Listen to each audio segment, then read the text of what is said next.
দীর্ঘ সময় ধরে অব্যবস্থার অভিযোগ উঠছিল বলরামপুর বাঁশগড় হাসপাতালে। অভিযোগ পেয়ে সেই অব্যবস্থা সরেজমিনে খতিয়ে দেখতে বাঁশগড় হাসপাতাল পরিদর্শনে এলেন খোদ সিএমওএইচ। শনিবার সকাল ৯টা নাগাদ বাঁশগড় হাসপাতাল পরিদর্শনে এসে হাসপাতালের ইনডোর আউটডোর এমার্জেন্সি এনআরসি বিভাগ সহ গোটা হাসপাতাল চত্বর ঘুরে দেখলেন পুরুলিয়া জেলা মুখ্য স্বাস্থ্য আধিকারিক ডক্টর অশোক বিশ্বাস। দেখলেন হাসপাতালের পরিষ্কার পরিচ্ছন্নতা, পানীয় জল, বিদ্যুৎ পরিষেবা ও শৌচালয়। তবে এদিন পরিদর্শনকালে আগাগোড়ায় তিনি বলরামপুরে বেড়ে চলা মশাবাহিত ম্যালেরিয়া ও ডেঙ্গু আক্রান্তদের চিকিৎসা পরিষেবার বিষয়টি সম্পূর্ণ নিশ্চিত করেন। এই বিষয়ে জেলা মুখ্য স্বাস্থ্য আধিকারিক ডাক্তার অশোক বিশ্বাস জানান, পুরো জেলা জুড়ে ম্যালেরিয়ায় আক্রান্ত রোগীদের সংখ্যা 37টি, যার মধ্যে 5টি মিক্সড ম্যালেরিয়া, 7টি ভাইভেক্স ম্যালেরিয়া ও বাকি 25টি ফেলসিফেরাম ম্যালেরিয়া। পুরো জেলাতে ডেঙ্গু রোগীর সংখ্যা রয়েছে 18টি, যেখানে বলরামপুরে ডেঙ্গু রোগীর সংখ্যা 4 থেকে বেড়ে 6 হয়েছে। তাদের জন্য আলাদা ওয়ার্ড করা হয়েছে। ওয়ার্ডে রোগীদের বিছানার সংখ্যা কম থাকায় জরুরি ভিত্তিতে তা বাড়ানো হয়েছে। এদিন হাসপাতালে উপযুক্ত পানীয় জলের ব্যবস্থা না থাকা ও হাসপাতালের পরিষ্কার পরিচ্ছন্নতা, ম্যাটারনিটি ওয়ার্ডের জানলার সামনে তৈরি হওয়া ডাস্টবিন নিয়েও প্রশ্ন তোলেন রোগীর আত্মীয়রা। তবে সবকিছু দেখে হাসপাতালের সামগ্রিক উন্নয়নের বিষয়ে আশ্বাস দিয়েছেন জেলা মুখ্য স্বাস্থ্য আধিকারিক।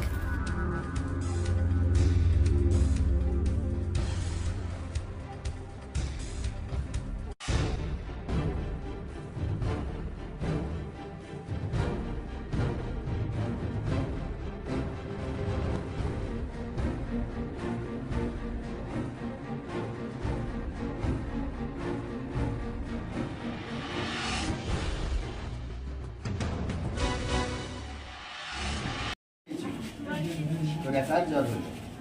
জ্বরের সাথে কোনো কাশি নাই, সর্দি নাই, মাথা কষ্ট নাই, শ্বাসকষ্ট নাই, পেঁচা পায়খানা ঠিক আছে, সব ঠিকই আছে।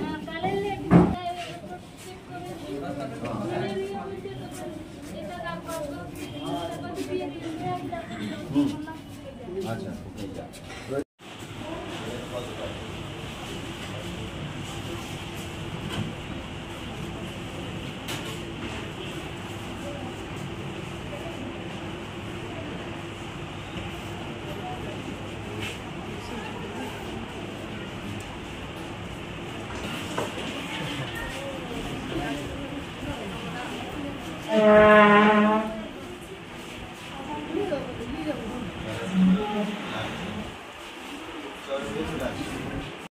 এটা এমার্জেন্সি ভিজিট। এই সময় আমাদের জেলাতে বিভিন্ন জায়গায় ম্যালেরিয়ার প্রকোপ বেড়েছে। এখানে অনেকগুলো ম্যালেরিয়া কেস ভর্তি আছে। 2 নম্বর হচ্ছে যে কিছু কিছু অভিযোগ পাচ্ছিলাম, যে সেই অভিযোগগুলো সরেজমিনে তদন্ত করে একবার দেখার দরকার রয়েছে তার বাস্তবতা সম্পর্কে। আর এটা জেনে নিন যে রুটিনলি আমি শনিবারে কোনো না কোনো ব্লকে ভিজিট করতে যাই, এটা নতুন কিছু নয়। গত সপ্তাহের তার আগের সপ্তাহে গিয়েছিলাম বান্দোয়ান, চলতে থাকে। তো আজকে বলরামপুরে এসেছি এটা দেখার জন্য যে হাসপাতালটার জ্বরের পরিস্থিতি কীরকম আছে, জ্বরের পেশেন্টগুলো কীরকম করে রাখা হচ্ছে। আপনারা যেখানে দাঁড়িয়ে আমার ইন্টারভিউ করছেন, এইটা হচ্ছে কোভিড ওয়ার্ড, যেটা আগে আমাদের বন্ধ ছিল। তাহলে ওখানে একটা কোভিড ওয়ার্ড, এখানে একটা কোভিড ওয়ার্ড রয়েছে। সেই কোভিড ওয়ার্ডটার জন্য কালকে আমি বেড পাঠিয়েছি, ম্যাট্রেস পাঠিয়েছি, ওরা এটাকে ঠিক করছে এবং এখানেই জ্বরের পেশেন্টগুলোকে আলাদা করে রাখা হবে, যাতে অন্য পেশেন্টের সঙ্গে মিক্স আপ না হয়। কারণ ওখানে গর্ভবতী মহিলারা রয়েছে, বাচ্চা রয়েছে যাদের জ্বর নেই। তাহলে ম্যালেরিয়াটা তো সংক্রমণ, অনেক সময় মশা কামড়ে আরেকজনকে কামড়ালে কিছুদিন বাদে হবে।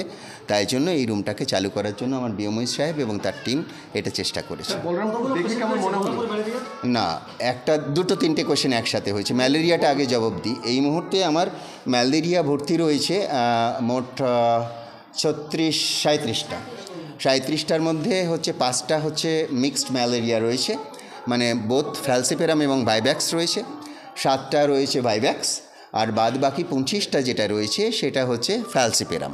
আমাদের জেলাতে, অর্থাৎ এই জেলাতে আমার ফ্যালসিফেরাম সব থেকে বেশি থাকে। তো সেই কারণের জন্য মানে আমার সমস্ত জায়গায় যেখানে যেখানে ম্যালেরিয়া হচ্ছে ফ্যালসিফেরামই বেশি হচ্ছে, তাদের আমি দেখে এলাম। জেলার ম্যালেরিয়া আমরা তো আগেও বলেছি আপনাদেরকে যে ম্যালেরিয়াটা এই বছর শুধু আমার জেলায় নয়, গোটা জেলাতে বাড়ছে। তার মধ্যে আমাদের একটা এলাকা চিহ্নিত করা রয়েছে, বহু বছর ধরে ম্যালেরিয়া হয়, সেটা হচ্ছে বাগমন্ডি, ঝালদা, বান্দোয়ান, বড়াবাজার, এবং তার সংলগ্ন এই যে যারা পেশেন্টগুলো আসছে বেশিরভাগ বড়াবাজার এবং বলরামপুর, এখানে সবথেকে প্রকোপ বেশি রয়েছে এখনও পর্যন্ত। ডেঙ্গু এই মুহূর্তে 18টা কেস রয়েছে বলরামপুরে, তার মধ্যে 4টে থেকে এখন 6টায় দাঁড়িয়েছে। আমরা সেই জায়গাগুলো আইডেন্টিফাই করে দিয়েছি, কারণ এই মুহূর্তে তো মশা নিধন করা একটা কাজ, সেটা আমরা পঞ্চায়েত দপ্তরকে বলেছি, জেলা পরিষদকে বলেছি, যাতে সেই মশাগুলোকে ভেক্টরগুলোকে না বাড়তে দেয়, তাদের লার্ভাগুলোকে মারা হয়। ডেঙ্গু পেশেন্টকে আপনার লিস্টেড হচ্ছে, মানে এখানে যেহেতু ঝাড়খণ্ডের বর্ডার এবং প্রচুর ডেঙ্গু পেশেন্ট হয়তো বাইরে ট্রিটমেন্ট করতে চলে যাচ্ছে, আপনাদের মধ্যে কি সব ডেঙ্গু মানে জনসাধারণের ইয়ে হচ্ছে প্রচুর ডেঙ্গু? আপনি আগে জেনে নিন, আগে জেনে তারপরে কথা বলুন। ডেঙ্গুর ল্যাবরেটরিগুলো ফিক্সড, কোথায় ডেঙ্গুর টেস্ট হবে সেটা ফিক্স করে দিয়েছেন সরকার। ওই যে কিট টেস্ট করে ডেঙ্গু বলা যাবে না, যে যন্ত্রটা রয়েছে সেই যন্ত্র ফিক্স এবং কে কে করতে পারবে সেটা ঠিক করে দিয়েছে। শুধু সেখানে টেস্ট হবে, আমার কাছে শুনে নিন। এবং প্রত্যেকটা মানুষের, আপনি বললেন লাইন লিস্ট, তার বাবার নাম, তার পুরো ঠিকানা, তার ফোন নাম্বার, কোন আশার সঙ্গে যুক্ত, আমার কাছে এই পকেটের মধ্যে রয়েছে কোন আশা কোন ডেঙ্গুর সঙ্গে যুক্ত, কোন ম্যালেরিয়ার সঙ্গে যুক্ত, সেই গ্রামে গিয়ে আবার বাড়িতে বাড়িতে জ্বরগুলোকে দেখা, এই কাজটাই আমরা জোর দিয়েছি। প্রতিটা পেশেন্টের আশাভিত্তিক, আমার কাছে যদি বলেন ওই পেশেন্টটার বলুন তো আশার নাম, আমি এই মুহূর্তে আপনাকে বলে দিতে পারবো, আমার পকেটের মধ্যে রয়েছে। এইভাবে আমরা কাজ করি। বলছিলাম এই যে হাসপাতাল, এই হাসপাতালের অবস্থাটা বিহার। দেখুন, তিনটে কথা বলি। এক হচ্ছে যে আমাদের পুরুলিয়াতে অনেকগুলো হাসপাতালের অবস্থা খারাপ ছিল, অনেক দিন ধরে ছিল, কারণ সংস্কারের কাজ দীর্ঘদিন ধরে আমরা চাইনি, পুরুলিয়ার মানুষরাই চাইনি। আমি বলবো সরকার দেয়নি কথা বলবেন না, কারণ আমি যখন চেয়েছি এবার দিচ্ছে, সবগুলো ফাইল পাঠিয়েছি। ফলে ইনফ্রাস্ট্রাকচারের অল্প কিছু যে পরিবর্তন দরকার, তার জন্য আমরা ফাইল পাঠিয়েছি এবং সরকার সেটা বিবেচনা করছেন এবং দেবেনও, রাইট। কিন্তু বিষয়টা হচ্ছে যে মেনটেনেন্সটা, ভেতরের যে মেনটেনেন্সটা এখনও পর্যন্ত আমি স্যাটিসফাইড নই, এই শব্দটা বললাম।